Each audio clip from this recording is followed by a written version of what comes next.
Friends, welcome to MS सारी work classes. तर आज आपण अशा टाईपमध्ये हँगिंग करणार आहोत जे की प्लेन आणि सिंपल आणि सोबर डिझाईनमध्ये आहेत। तसेच आता या पॅचचं आपण मार्किंग वगैरे करून पॅचेस बनवलेले आहेत। पॅचेस बनवल्याच्या नंतर याचं एक सोबत कटिंग करायचं आहे आणि हे आपल्या एका ब्लाऊजसाठीचे पॅचेस आहेत। एका ब्लाऊजला आपल्याला टोटल 4 पॅचेस लागतात जेणे की 2 साइडचं लटकन तयार होतं। याच्यासाठी सगळ्यात अगोदर पॅचेस, त्यानंतर जी आपण गोल्डन कलरची दोरी यूज करतो ती गोल्डन दोरी, त्याचबरोबर सिंपल अशी निडल जी आपण हातशिलाईसाठी यूज करतो, निडल घ्यायची आणि मशीनचा थ्रेड ज्या कलरचे तुमचे पॅचेस आहेत, सपोज इथे रेड कलरचा यूज केला आहे तर रेड कलरचाच मशीनचा धागा। आता हा धागा सुईमध्ये लावून घ्यायचा आहे। सुईमध्ये लावताना जसा आपण हातशिलाईसाठी धागा लावतो बरोबर तसाच धागा लावायचा आणि साधारण एक हात एवढी अशी लांबी ठेवायची याची, म्हणजे तुम्हाला धागा देखील मध्ये कमी होणार नाही। आणि त्याच्या साईडला खालच्या बाजूला नॉट द्यायची, कट करून घ्या आणि नॉट द्या। नॉट दिल्याच्या नंतर नॉट ही थोडी मोठी घ्यायची आहे।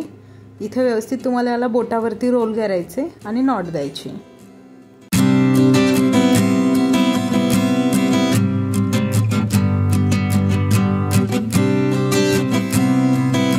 इथे धागा तर बनवून रेडी झाला। त्याच्यानंतर आता हे पॅचेस स्टिच करायचे कटिंग करायचे आहेत। तर पॅच कटिंग करताना बरोबर तुम्हाला या पॅचच्या जी आउटलाईन घेतलेली आहे इथे डबल चेन मध्ये जे साइडने दिसते, आता तुम्हाला क्लिअर दिसेल याच्यासाठी आपण इथे कलर मध्ये घेतलेली आहे आउटलाईन। आता ही जी साइडने चेन स्टिच केली त्याच्या बरोबर बाजूने असा हा पॅच कटिंग करायचा आहे कटरने। याच्या खालच्या साइडला आपण ग्लू देखील लावलेला आहे जेणेकरून हे जे स्टिचेस आहेत हे नंतर लूज पडणार नाही। आता असेच हे पॅचेस कंप्लीट कट करून घ्यायचे आहेत।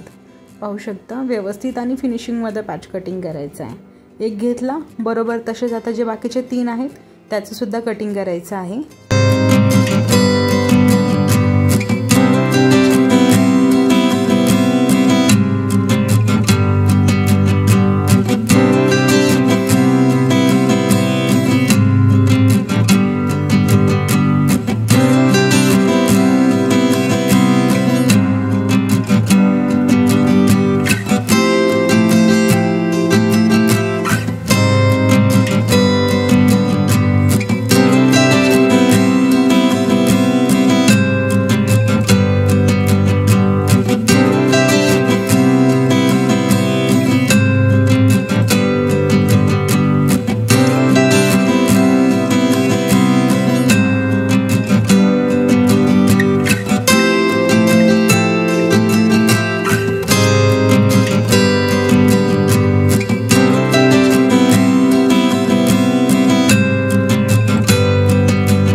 पॅच आता कटिंग करून झाले। त्याच्यानंतर एक सिंपल पॅच हातामध्ये घ्यायचा। हातामध्ये घेतल्याच्या नंतर त्याच्या पाठीमागच्या साइडनं धागा म्हणजे सुई टाकायची आहे वर। सुई आपल्या साइडला आली त्याच्यानंतर आता हा दुसरा पॅच समोर ठेवायचा, म्हणजे हे दोन्ही पॅचेस एकत्र ठेवायचे, पकडायचे असे एकत्र।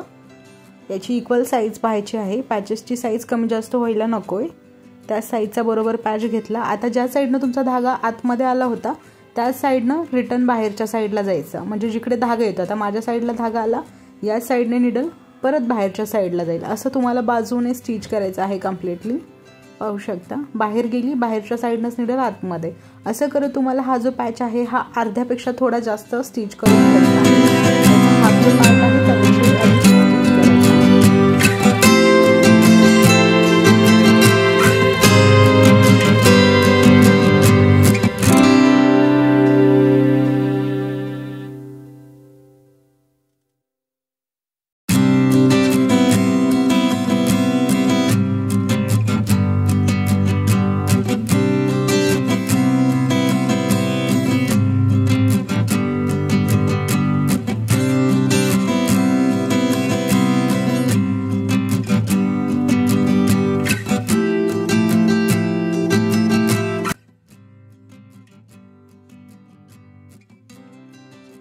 इथे आता अर्ध्यापेक्षा जास्त पॅच स्टिच करून झाला आहे।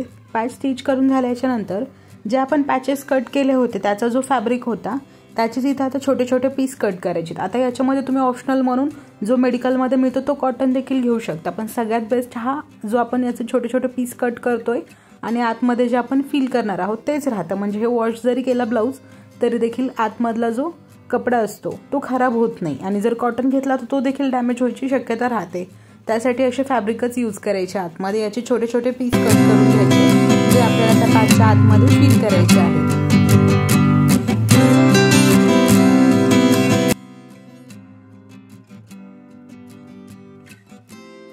जे छोटे छोटे पीस कट केले होते तेच आता इथे आतमध्ये ॲड करायचे। आता हा जो पॅच आहे हा खूप जास्तही फुलला गेला नाही पाहिजे आणि खूप देखील फ्लॅट नाही, एकदम मीडियम साईजमध्ये याच्या आतमध्ये फिल करून घ्यायचे।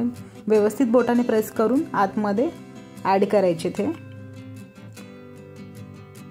इथे चेक करायचे तुम्हाला की हे पूर्ण असं आतमध्ये आपल्याला स्टिच करायचं आहे।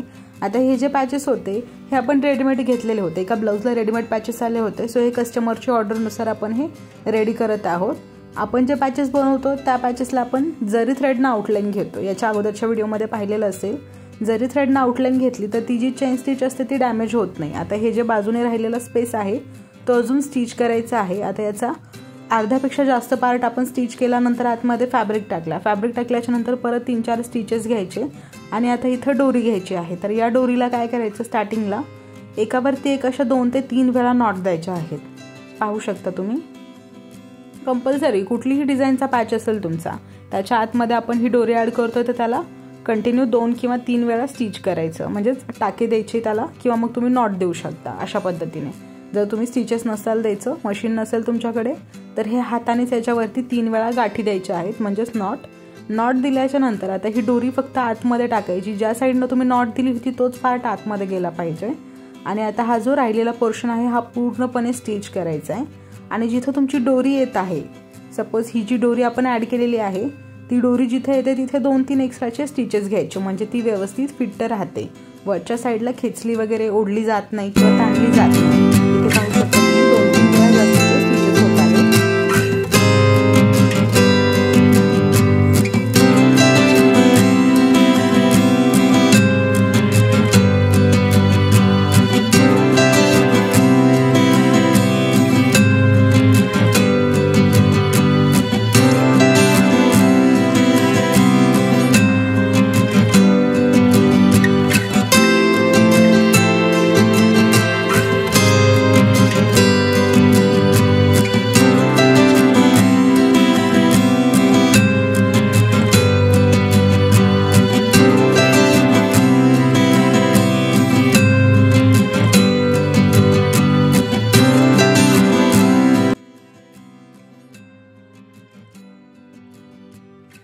खूप जास्त सिंपल आणि सोबर असे लटकन तर आपल्या इथे तयार झाले आहेत।